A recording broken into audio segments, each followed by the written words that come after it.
Good morning. Am I audible? Yes, sir. Okay, good. So I forgot to ask all of you one thing. So I know the performance in CIE 1, but did you face any other difficulties while completing the quiz and test? How did it go? Not the performance wise, any other difficulties?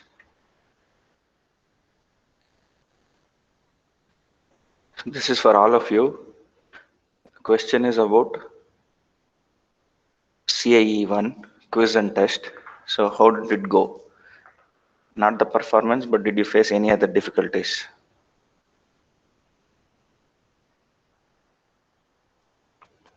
Quiz was fine, sir. We didn't face any issues during the quiz. Okay.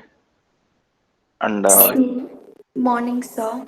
yeah, good But morning. during the test, I felt like there was a lack of time. I'm not sure if it's because, like, we're not used to 1.5 hours, like global papers, and then how much, I mean, the answers were like lengthy. I mean, there was a lot to write. So I felt like I wasn't able to manage time to write and upload. Okay, frankly speaking, along with 90 minutes, you had additional 30 minutes, and not everyone will face issues with uploading. Okay, that is because you just have to upload only one booklet, and some time could be made use for writing the test. Okay, that is secondary. But first thing is, remember in all the theory papers, the more you write, the better it is. And these things happen only by practice. So no matter how well you have prepared, if you are not used to writing more information in a very little duration, then you might find it difficult. Yes, And sir. I think that's what it is. Like, wasn't yeah, sure how my answers were to be written, like long answers or like short descriptions. So that was a bit hard. yeah. That's So and all. those things definitely will not happen overnight. So you have to practice that. Okay, you might feel that is it really necessary to practice it the way we used to do in kindergarten or primary school, but there is no other option. Okay, so that is how it is, especially in the final examination. You never know who is going to set the paper. There will be six internal examiners and six external examiners. Paper might come from any one of these people. Okay, and valuation as well. So you don't know who is going to evaluate your papers in spite of providing the scheme. So it doesn't really completely go according to the scheme. Okay, so that is why the more you write, the better it is. And I keep repeating this, so you have to practice. Yes, Yeah, sir. I think I did fine because this was the first time, and like correct, from correct. next on, we'll look onwards and we'll do better. Okay, okay, yeah, no problem. Yeah, anything else?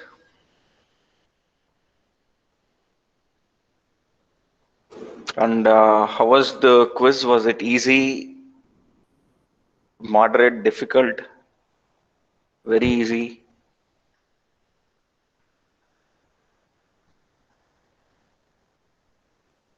it was good, sir. Moderate, Okay, moderately easy. okay, optimum. Okay. So, what do you feel? Should it be more difficult?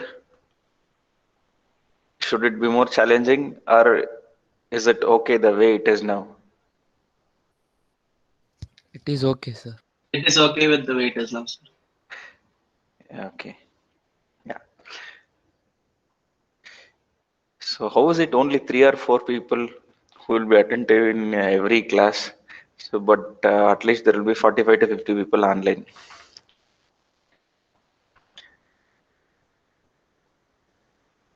Anyways, okay. So, any other questions, comments on test? So, time management, yes, that is one thing which you have to do. Other than that,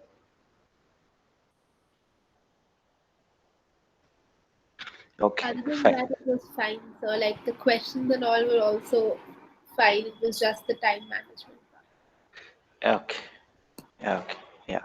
Fine. Okay, so will anyone help me to recall what we discussed in the last class? Briefly about the characterization. What is it? Why is it done? Who does it? So, what are the methods? I mean, how was it classified?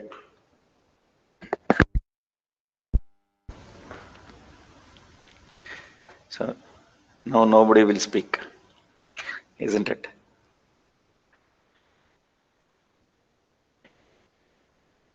At least any one person out of 46. So, I'm not going to test your knowledge. It is just trying to recall what was discussed.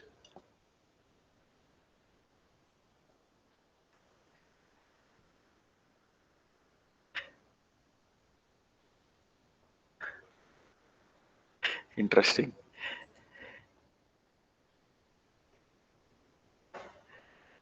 Pawan, Apurva, Srinath, Mahesh, Purvi, nobody.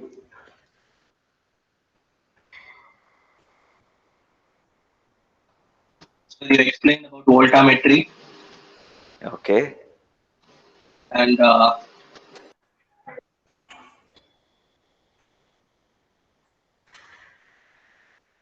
Who bit of does why? losses. What is this characterization? Why is this necessary?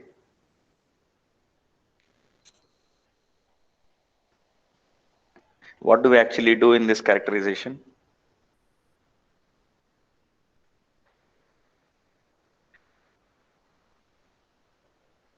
Yeah, why don't you speak, Purvi?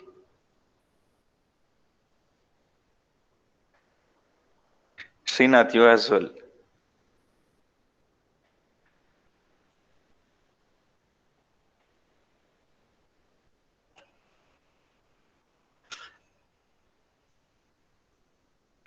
Purvi is the first person to ask questions but not to answer, isn't it?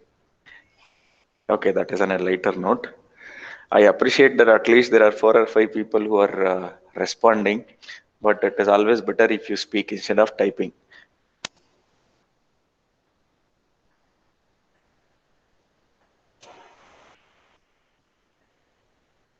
Not by typing the message.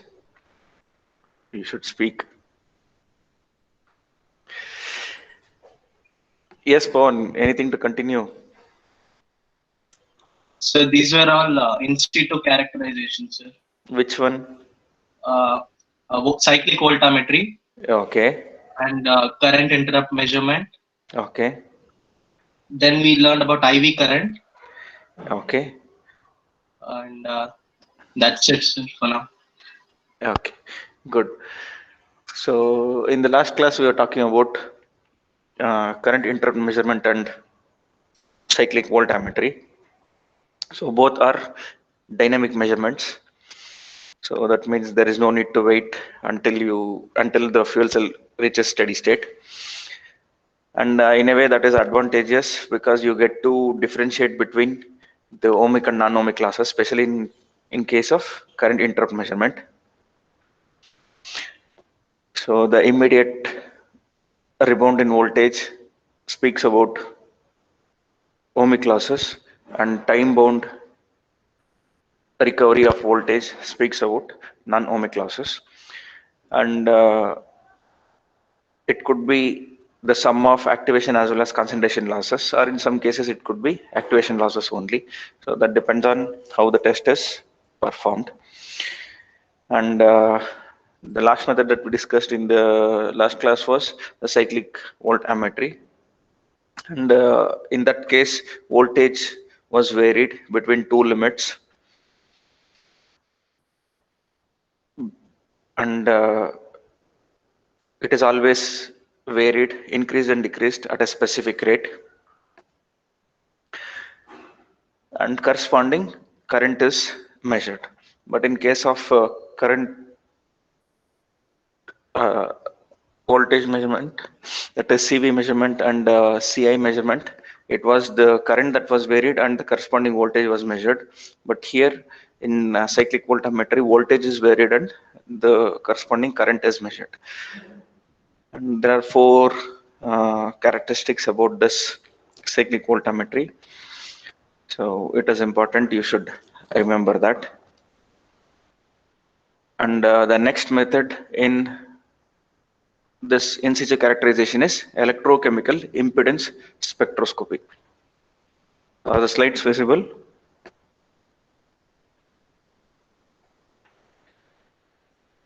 Yes, sir.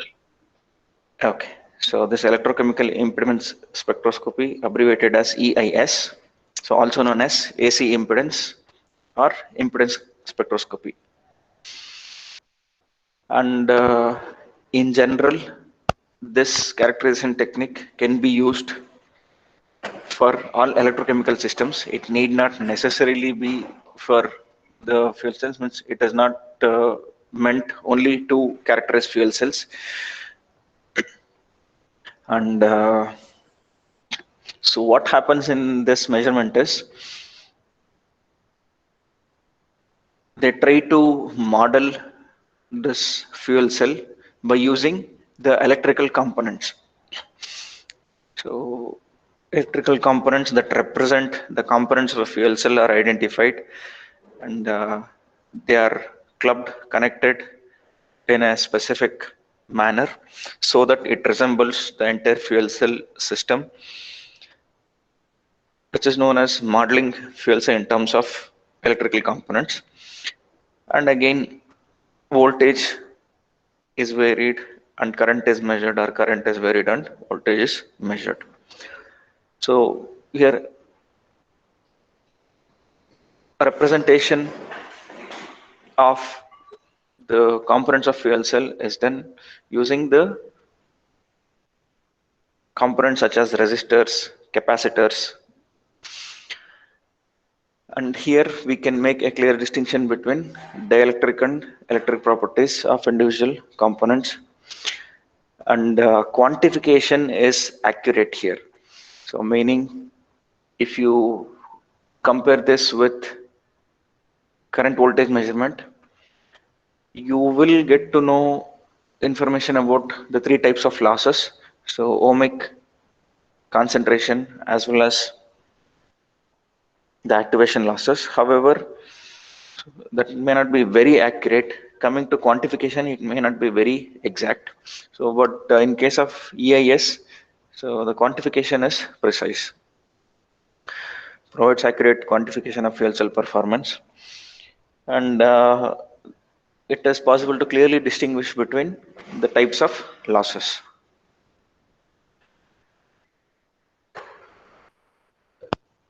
So impedance is the main parameter here. Impedance is a measure of the ability of a system to impede the flow of electric current, meaning so it is nothing but resistance, but with respect to time. So if you just speak about resistance, you will not take time into account. But here, so variation with respect to time is considered, which is nothing but impedance. So impedance is time or frequency dependent phenomena. And here, the variation or the parameter that which is controlled, say suppose voltage, is subjected to sinusoidal variation. Okay, sinusoidal voltage perturbation is the input, and the corresponding variation in current is measured. Just because the input is in the form of a sine wave, the output will also be in the form of a sine wave. The difference is there will be a phase lag between voltage and current. So now coming back to the impedance, so it is represented by Z. So T speaks about variation with respect to time. So it is a ratio of voltage and current. So time bound voltage and time bound current.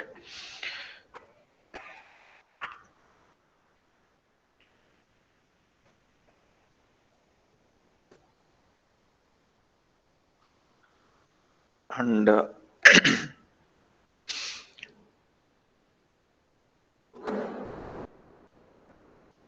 Just a minute.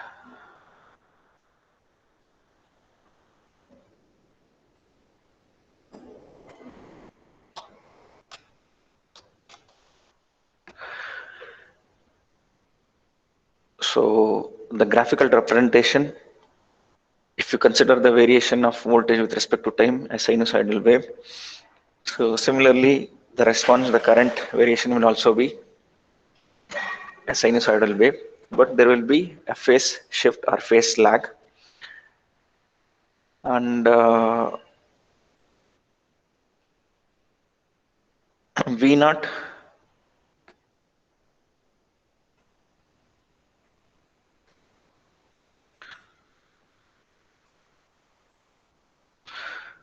is the amplitude, omega is the radial frequency, and phi is the phase lag between the current and voltage. So here let's try to compare the electrical components with that of the components of the fuel cell. The electrode alone, electrolyte alone, so either anode or cathode, both anode and cathode, and the electrolyte will offer resistance. So when it comes to the electrodes, the resistance is offered for the flow of electrons. When it comes to the electrolyte, it offers resistance to the flow of ions. So these components, if considered individually, can be compared with a resistor. So we are trying to mimic the components of fuel cells using electrical components. So here the individual components, the two electrodes and electrolyte, if considered, can be compared with a resistor. However, if you look at the process that is happening inside the fuel cell, so it is the electrode electrolyte interface that plays a major role. That is the place where the reaction is taking place. And if we want to get any information with respect to that reaction, whether it is kinetics, so we have to consider the interface.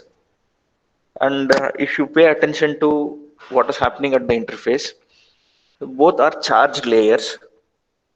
So on the electrode, so you will see, you get to see the electrons, and on the electrolyte side, it will be the ions. So if you consider hydrogen as fuel, then it is protons.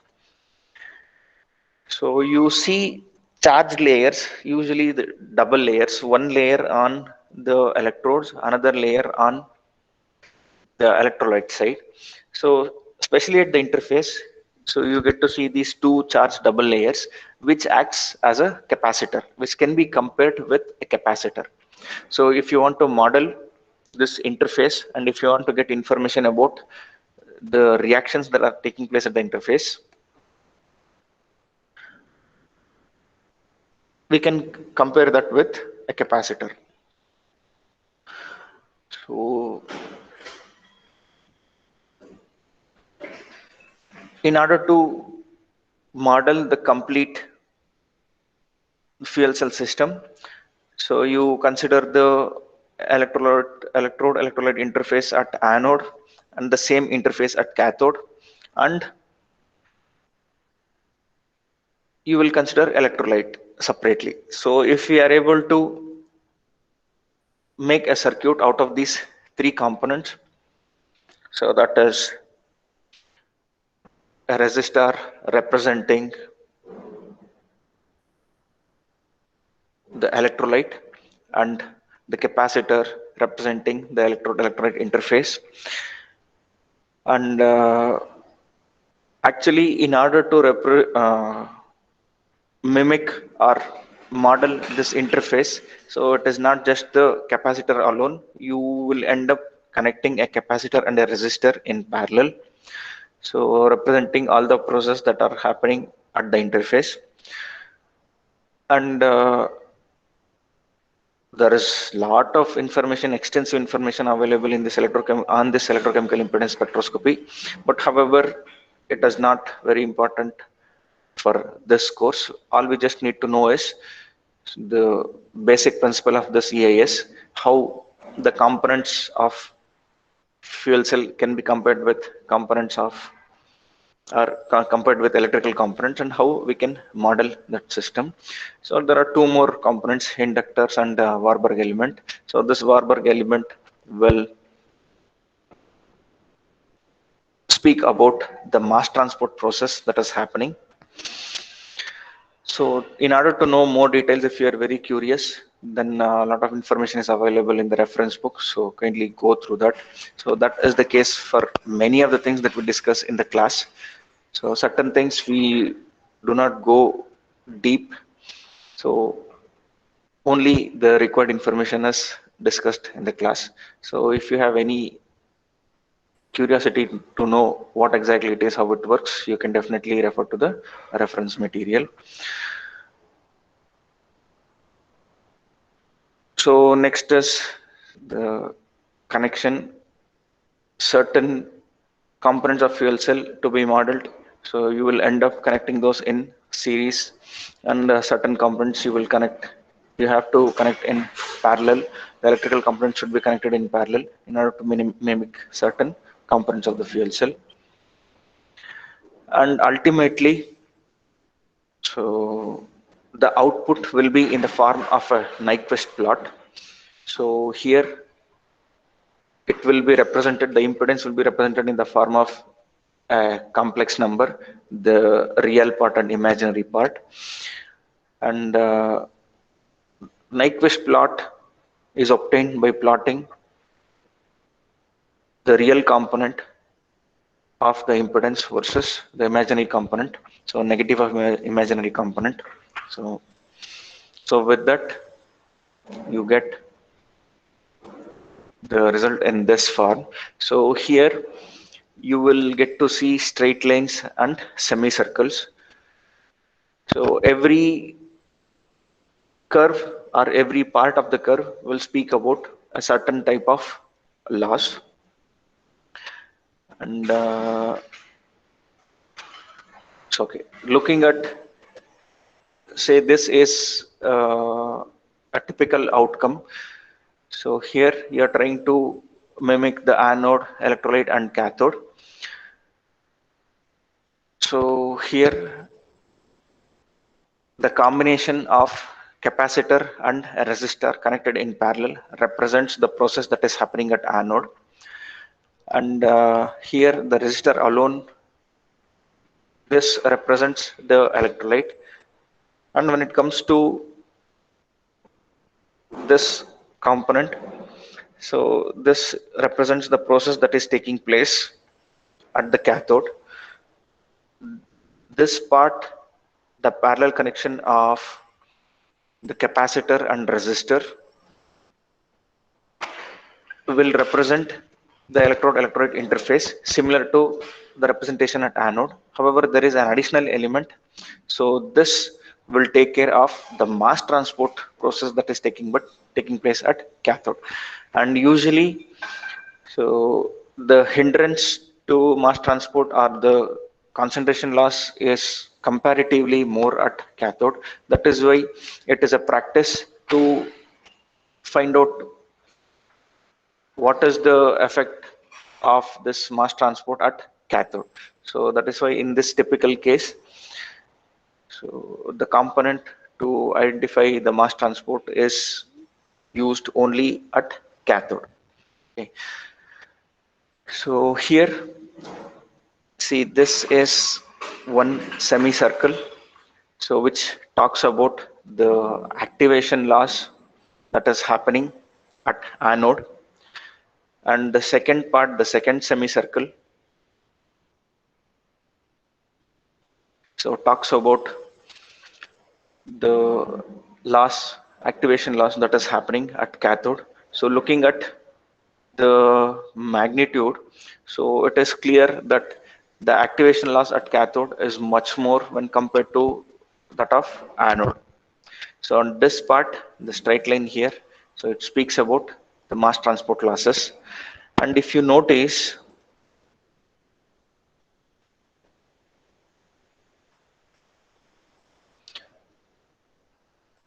So the first semicircle is not starting from origin, so it starts after a certain point. So here, so this part, the straight line which is parallel to x-axis, which is sitting exactly on x-axis, speaks about the resistance offered by the electrolyte for the flow of ions. So this is how a fuel cell system can be modeled using the electrical components, and the outcome is a clear quantification of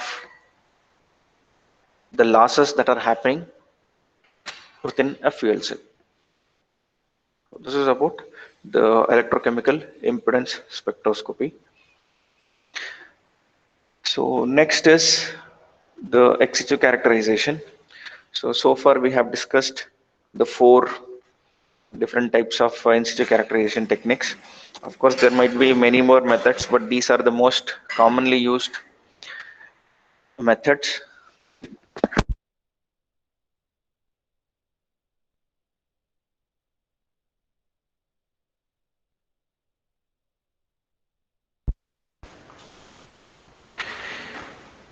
Okay, with that, let's continue with the ex situ characterization. So once we identify the performance of a fuel cell by in situ characterization, the next thing is you might get to know which loss is prevailing or which loss is dominating. Based on that, you have to identify a specific component and try to fix that error or try to reduce the loss. Also, soon after the component is fabricated, it should be subjected to certain tests. Say, for example, if you consider the electrolyte, especially which is a membrane, so you have to check for the proton conductivity or ion conductivity of that membrane. Coming to the electrode, so you may have to test the strength of that electrode component, so other than performance. So these are some of the tests that we do, and named as ex situ characterization, component wise characterization. And mostly these tests are destructive in nature. You may end up breaking the component in order to do that measurement. Few examples of ex situ characterization are, so porosity determination. So we know very well that the electrode should be highly porous in order to facilitate the flow of gases, because on one side of the electrode the gases are supplied. Those gases should pass through the electrode and reach the other side, the electrode electrode interface, where the actual reaction takes place.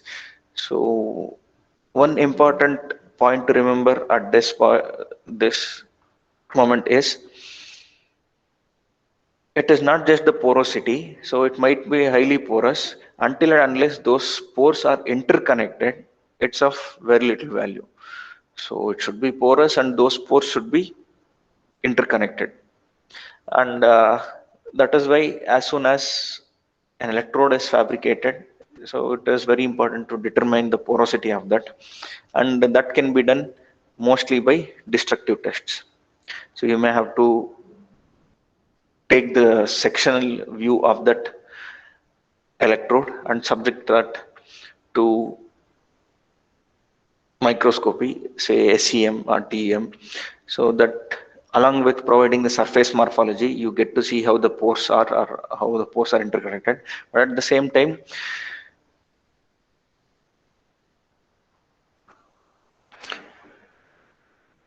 you have to determine the surface area as well.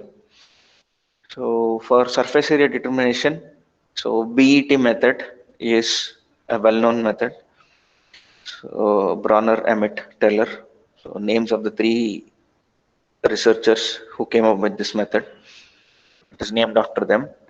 So with that, you'll measure the surface area. And in some cases, this porosity determination as well as surface area measurement might happen together. So there are equipments available where both can be determined at a time. And at the same time, gas permeability is one more parameter that need to be measured. So this speaks about how the mass transport is happening, transport of gases from one side of the electrode to the other side. So what are the hindrances if there is any loss with respect to mass transport? So that could be because of this gas permeability through the electrode as well, and it could be an issue with the supply line itself. So the rate at which the gases are consumed may not be equal to the rate at which the gas is supplied. So one is a supply line, another one is the permeability through the electrode. So that is why determination of gas permeability is also important. So next is, so the surface morphology, surface roughness, surface area. So for that, microscopy and diffraction techniques are made use of. Especially when it comes to the catalysts, the electrodes, new electrodes, these measurements play an important role. So this is about some of the reasons why this XG characterization is carried out and what exactly is done under XG characterization. So few more examples are, when it comes to electrolyte, the proton conductivity determination is important, and if there is any fuel crossover, how much is that? So that also falls under the characterization of electrolyte. And coming to the bipolar plate, the strength, because these bipolar plates act as a framework which hold the fuel cells, and it gives strength to the fuel cell. So determination of mechanical strength is very important. At the same time, electrical conductivity and flow field design. So what is this flow field design? Actually, these bipolar plates facilitate the flow of the gases. So on one side, it should facilitate the flow of fuel because it might be facing anode of one fuel cell. On the other side, it should facilitate the flow of the oxidant because it is facing cathode. So that flow field design is very important in case of bipolar plate. That also should be determined, and it falls under XG characterization. And coming to the catalyst, the surface area, to be more specific, the electrochemically active surface area and selectivity are some of the measurements that are done with respect to the components and classified under XG characterization. And here we are going to study 4 or 5 methods in detail, especially with respect to the solid membrane. We determine, or we learn how to determine the proton conductivity of an electrolyte. Then we consider the bipolar plate. We find out how to measure the strength of this and also the electrical conductivity of bipolar plate. Then we'll take catalyst into account. So we shall see how to find out the electrochemical active surface area. So of course it is an exhaustive list and there are many more methods and lot of information available with respect to both the characterization techniques in the reference books. So you can definitely refer to that. So with that, let's proceed to the first method under XG characterization. So here we are trying to characterize or we will learn how an electrolyte, especially a solid electrolyte or a membrane, is characterized for proton conductivity. Okay. So before going into details of these methods, it is very important to define a protocol. So always, no matter who does these tests, should always follow a protocol. So that means a test carried out a characterization test carried out in US should not give a different result when compared to a characterization test that is carried out in Japan. So that is why, so worldwide, always people use a specific protocol so that the experimental error, the error because of the procedure is minimized. And no matter how many times the characterization is repeated, no matter where it is done, who does it, one should get the same result for a particular test. For this, defining these protocols, specifying the steps is very important. So known as SOP, standard operating procedure. Developing standard operating procedure is very important. And there are two such common standards.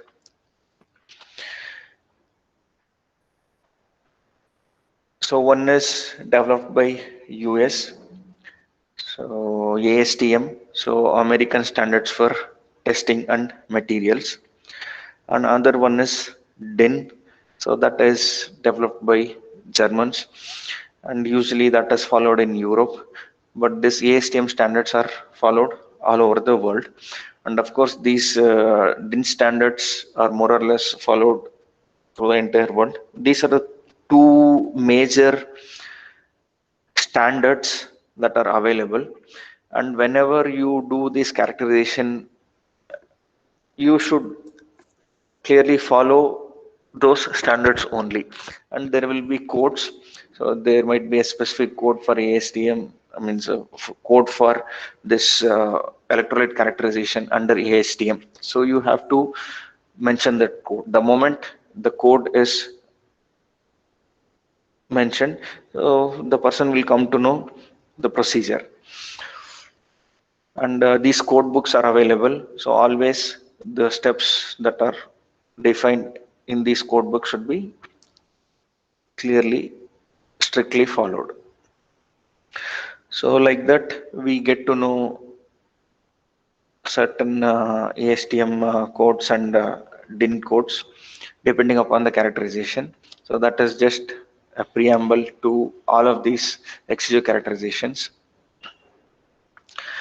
So proton conductivity of cationic solid electrolyte is considered. So when it comes to these membranes, usually these membranes are of different types. So cationic and anionic membranes.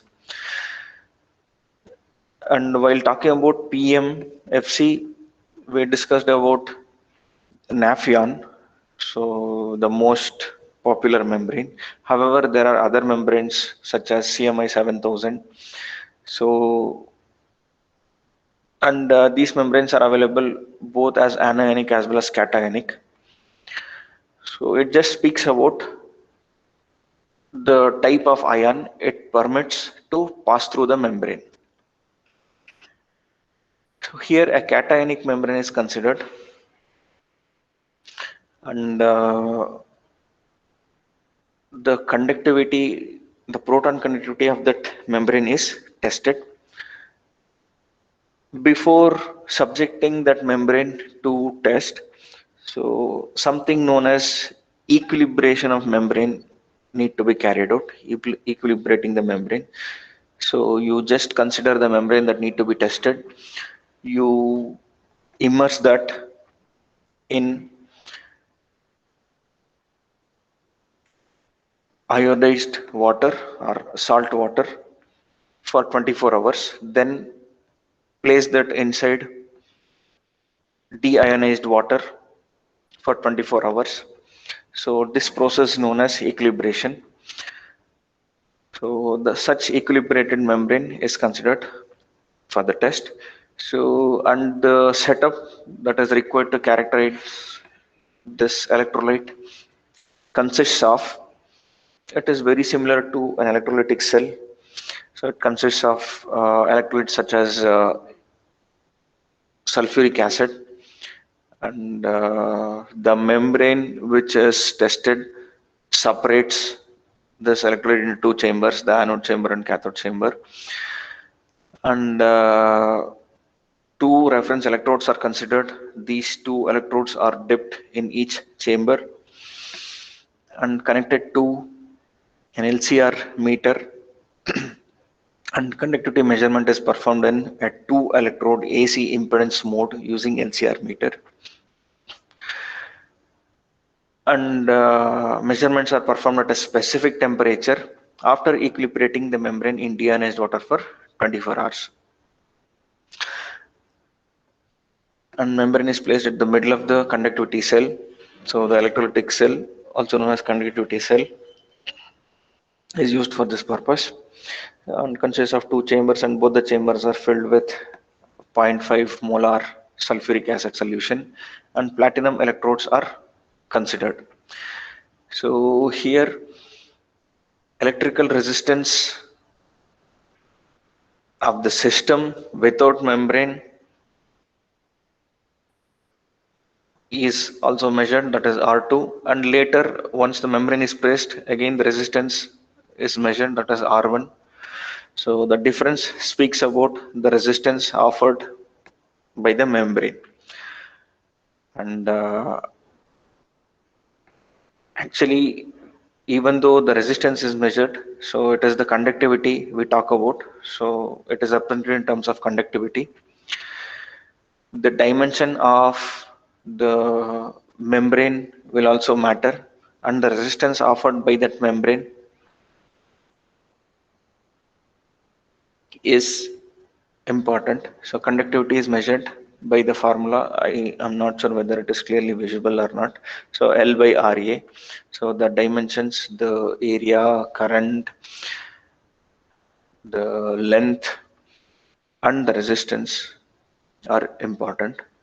So this is about the proton conductivity of the electrolyte membrane. So later under this XU characterization, we still have the electric conductivity for bipolar plate and flexural strength for bipolar plate, and electrochemical activity and electrochemical active surface area, and these we are going to discuss in the next class. So let's stop here for today, and let me take attendance.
So as usual, the spreadsheet is taking time.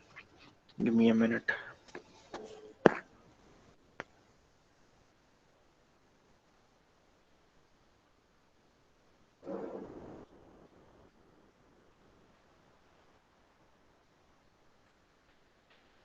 So today is 6/11.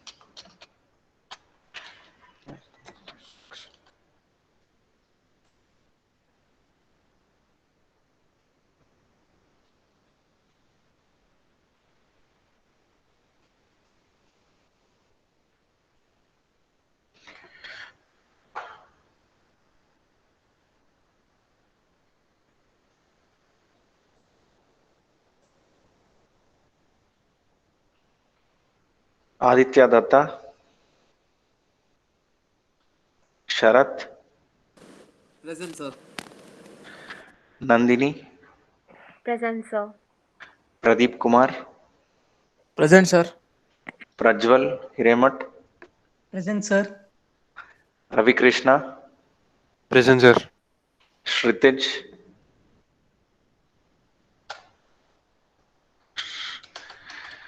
Aditya Anand, Srinidhi Rachappa, Shreya, Present, sir. Abhipsa, Present, sir. Amrish, Present, sir. Amulya, Present, sir. Apurva, Present, sir. Harini, Nisha, Present, sir. Prasanna Reddy, Sir. Present, sir. Praveen Khanna, Present, sir. Praveen, present, sir. okay, Preksha Shetty, Riya Sharma, Present, sir. yes, Pavan, Yes, sir. Saumya, Present, sir. Spurti, Anirudh Devpura, So Spurti just left the meeting because of network issues, sir. okay, Anirudh Devpura, Ayush Srivastava from Computer Science, Yes, sir. Ayush, okay, Geeta, Present, sir. Hrishika Rai, Present, sir.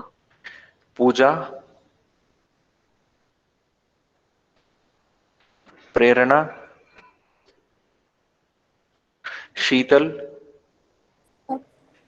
Prerana present, sir. okay, Sheetal, Ajay, Arpit Kapil, Basava Chetan, Channa Basava, Gundappa, Present, sir. Kiran K, Mahesh Basavaraj, Present, sir. Mithun Nayak, Nitya, Present, sir. Mahant, Present, sir. Rajashekar, Yes, sir. Rohan Akash, Present, sir. Sandesh, yes, Santosh, Dodmani, Satyansh Singh, Present, sir. Sayam Agarwal, Present, sir. Sharan C, Srinath, Present, sir. Siddharth Prasad, Present, sir. Saurabh Kittur, Suman Saurabh, Yes, sir. Present. Tushar Goyal, Present, sir. Utkarsh Kumar, Present, sir. Salim,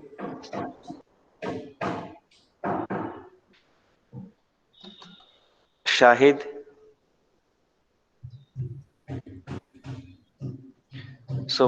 Subhash, Ujjwal Kumar, John Bosco, Kushal R, Ayush Srivastava from EC, Ujjwal Mahendru, Shubham Bansal, Present, sir. Akash Tripathi, Anirudh Sharma, Durga Prasad, Ishita, Kushagra Kumar, Nalin Kamal, Zainab, Fatima, Looks like there is no one from instrumentation. Girish Gowda, Kushal Gowda, Himanshu Sharma, Yes, sir. Jayat, Present, sir. Mahadev R, Prajwal Panchangam, Pranav Pathak, Present, sir. Darshan, S. Ketan, Abhiroop, Present, sir. Aditi Dora, Present, sir. Aditya BS, Present, sir. Ashutosh Agarwal, Purvi, Ronak, Present, sir. Riza, Present, sir. Sagar, Present, sir. Tushar Agarwal, Present, sir. Yashika,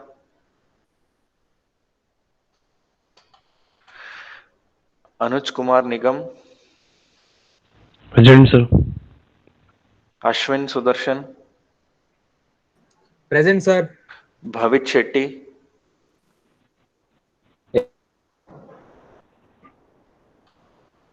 Bhavit, Hrishav, Present, sir. Rakshit, Present, sir. Sadashiva Hebald, Sohangi, Sohangi Srivastava, Nabira, Mallika Gowda, Divyanshu Anand, Himanshu Kalwar, Anurag Jha, Mir Jasir, Yogesh, Yogesh Samdaria. Okay, thank you. Sir. Sir, hello. Yeah, who's this? Sir, Chanbasu, sir. Channabaswa, where were you? Sir, mobile became stuck, sir. So I contacted my other mobile from my friend, from my friend, for my friend, sir. The Shahid. Yes, sir. Shahid. Okay, I marked. Thank you. Thank you, sir. Yeah.